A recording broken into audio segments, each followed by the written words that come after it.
Welcome to One Trail Live, the show where I get to talk about anything I want to talk about. In today's episode, I want to talk about commuter bikes and the top 10 things I feel we all need starting off. A lot of these things that I have come up with is by trial and error. And hopefully, my top 10 will kind of shape the way that you view things, and hopefully, and if you made these mistakes, you will be able to um well, if you made these mistakes, I'm sorry. It was a learning experience and some growth. If you hadn't done this yet, then you're welcome in advance, right? Hey Chris, how are you? I've been doing one of the reasons I hadn't been doing the live show for the last 2 or 3 weeks.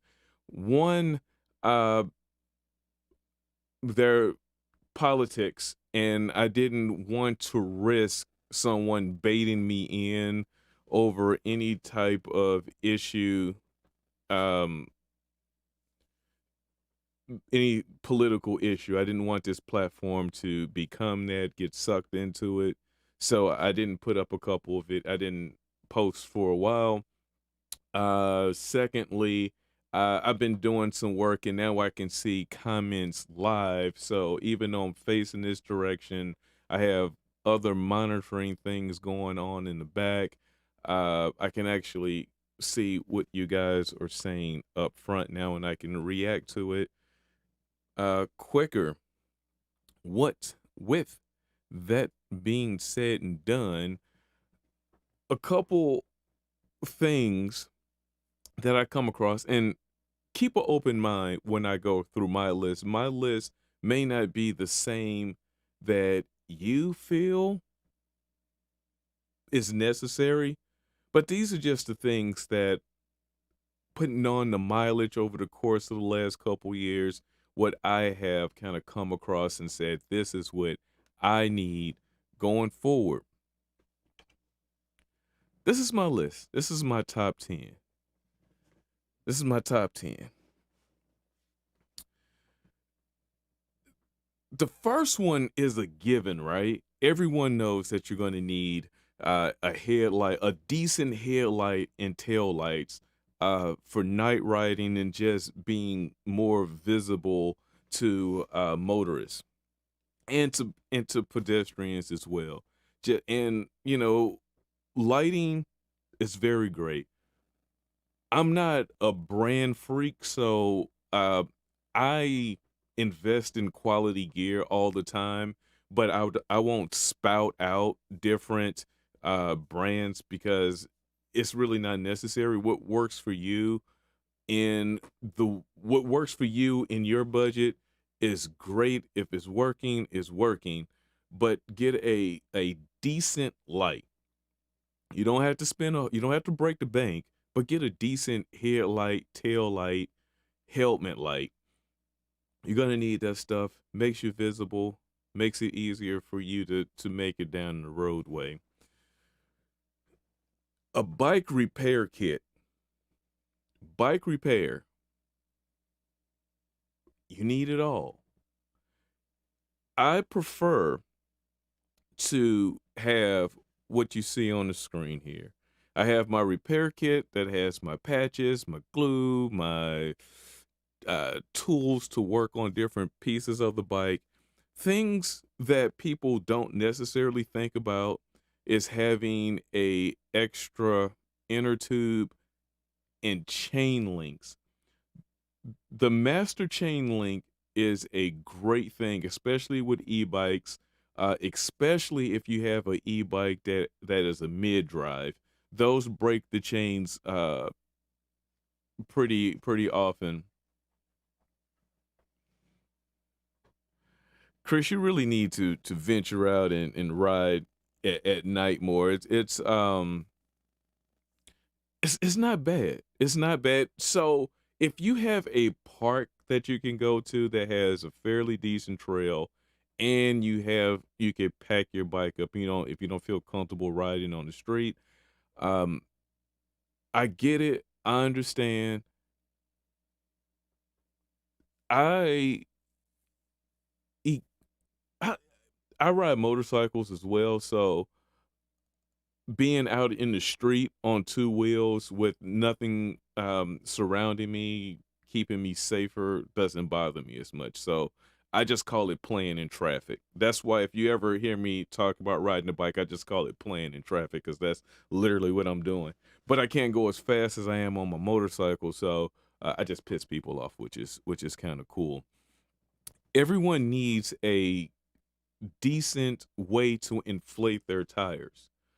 If you are taking if you are out and you are doing touring on your bike, uh, a hand air pump, hands down, is the best thing that you're going to need because CO2, though it is quicker, it has its it has its own shortcomings, and its shortcomings come in the form of the bike n- the tire pressure dropping over time. It fluctuates, especially uh with changing of the weather. So you can start off the day with you can catch a flat, inflate your tires with the CO2.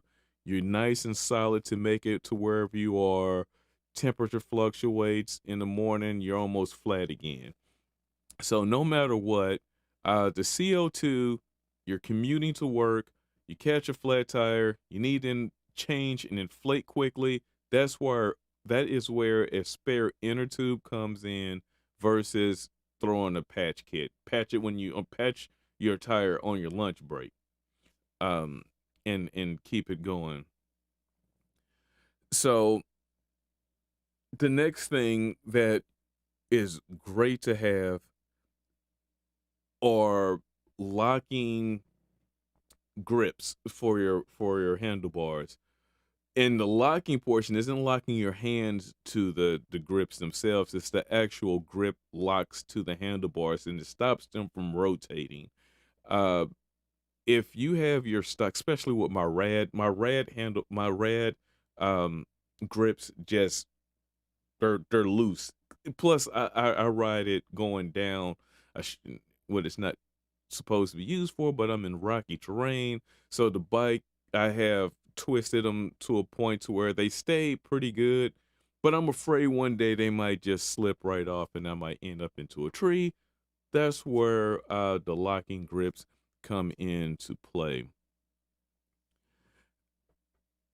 Another thing is a rear rack. The rear rack is one of the most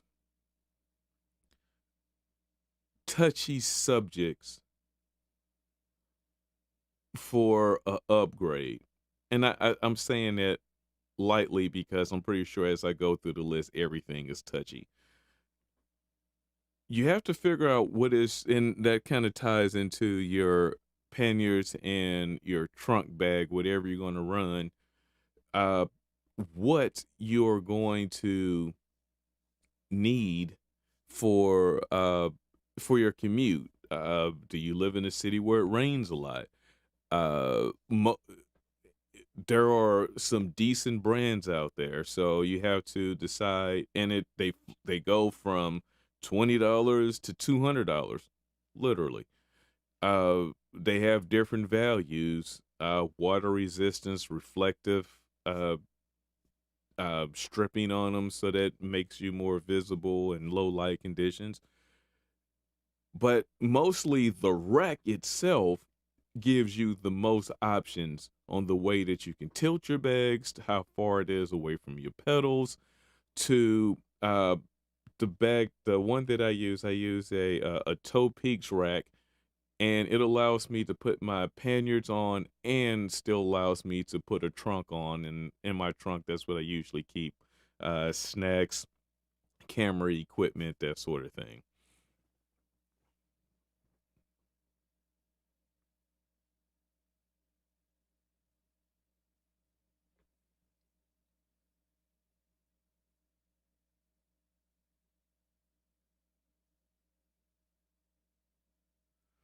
You gotta wow. That's funny, Chris. So the first time, not the first time, within 2 weeks of me owning my red, I got a flat tire, uh, on the road on the street, and it was a nail because I crossed over that white line, where all the junk ends up. And I usually, and my rule is, if you have to end up on the other side of that white line instead of making cars go around you, or a place where it says you have to stay on that side. Okay, so bike lanes tend to be a lot cleaner than just that shoulder. So I try to avoid the shoulder as much as possible because you end up hiking a bike because you catch a flat tire. Upgrading your seat is another one of those things that I can't get brand specific and I can't give you size because that's going to come down to personal preference of what you need for your tushy. You could easily just need, one of those racing type seats that is very narrow with very little padding. Or you could be on the other end of the spectrum where you need a wider pad with a lot of cushion. So that that's something that you will have to really jump off into yourself, but it is definitely one of those things where it is worth upgrading. The red came with a fairly decent seat. And if I had to do it all over again, I may not have purchased the seat that I have now. I'm saying that now, but I hadn't switched back since I put my new seat on. So that I guess that tells me something, right? A suspension seat post, very, very controversial. If you are counting grams, then a suspension seat post is gonna take you way out of the loop where you want to be as far as uh weight class. So keep that in mind. But it does improve the quality of the ride. Overall, suspension seat post, I put that on and I hadn't looked back yet.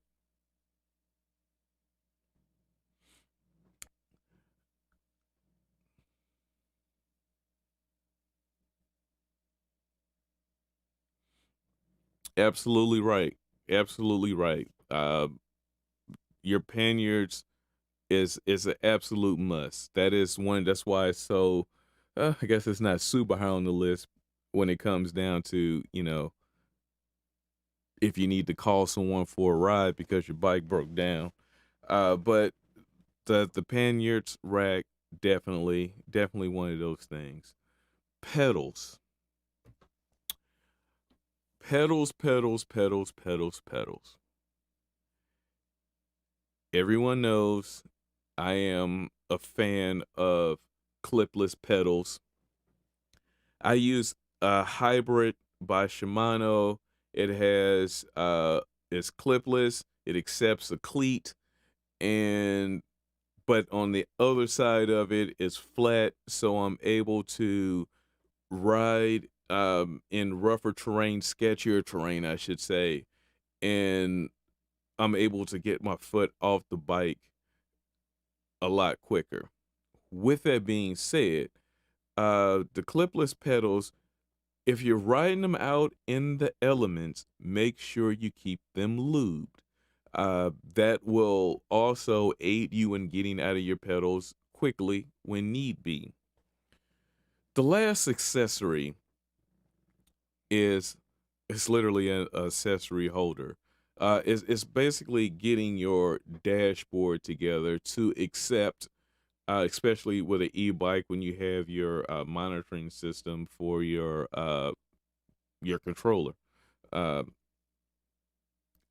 that extra bar for mounting your accessories, anything from cell phones to GPSs to lights, just depending on what you need. I would definitely not over accessorize the bike. There's a lot of things that you really don't need at any given time. But then again, it's your bike. You do what you want to do. It's more stuff that'll fall off, and it's making your front end heavier than potentially it needs to be. But that's just me.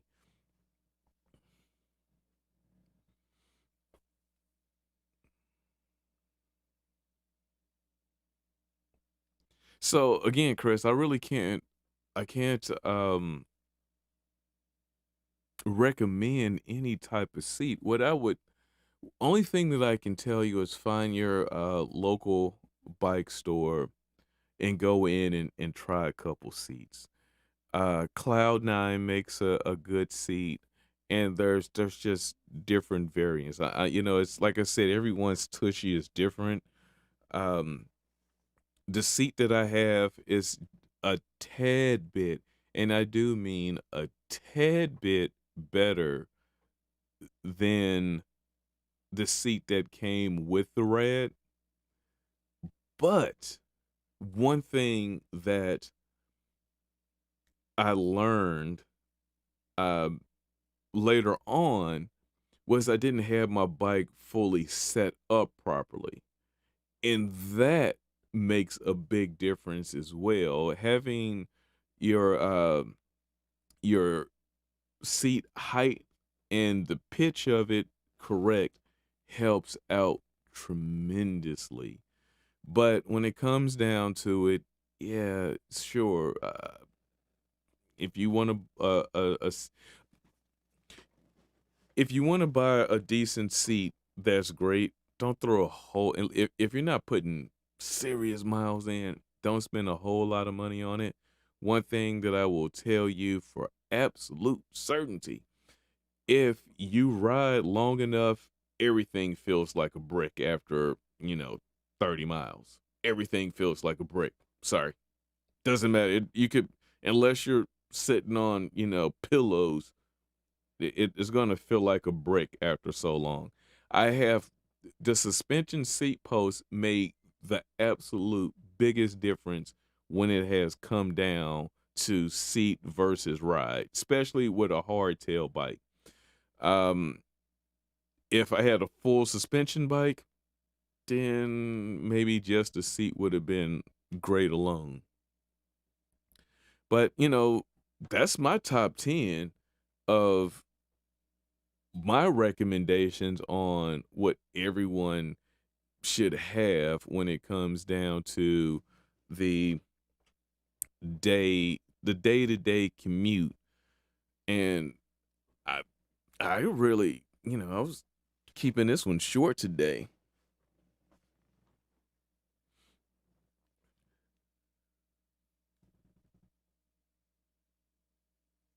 Yeah, I'm keeping this one short today. Hopefully my top 10 helps guide you into making a great decision. Uh Before I jump off of here though, I want to let you know that next week I have a slew of different videos coming out. We're starting to change seasons, so I'm going to help everyone get ready for winter riding. That will be bike setup. So I got bike cleaning setup videos coming. We're going to be speaking with some experts.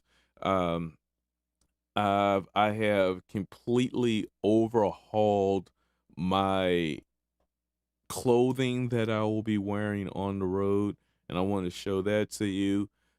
So stay tuned to my upcomings and endings of where I kind of ended up over time.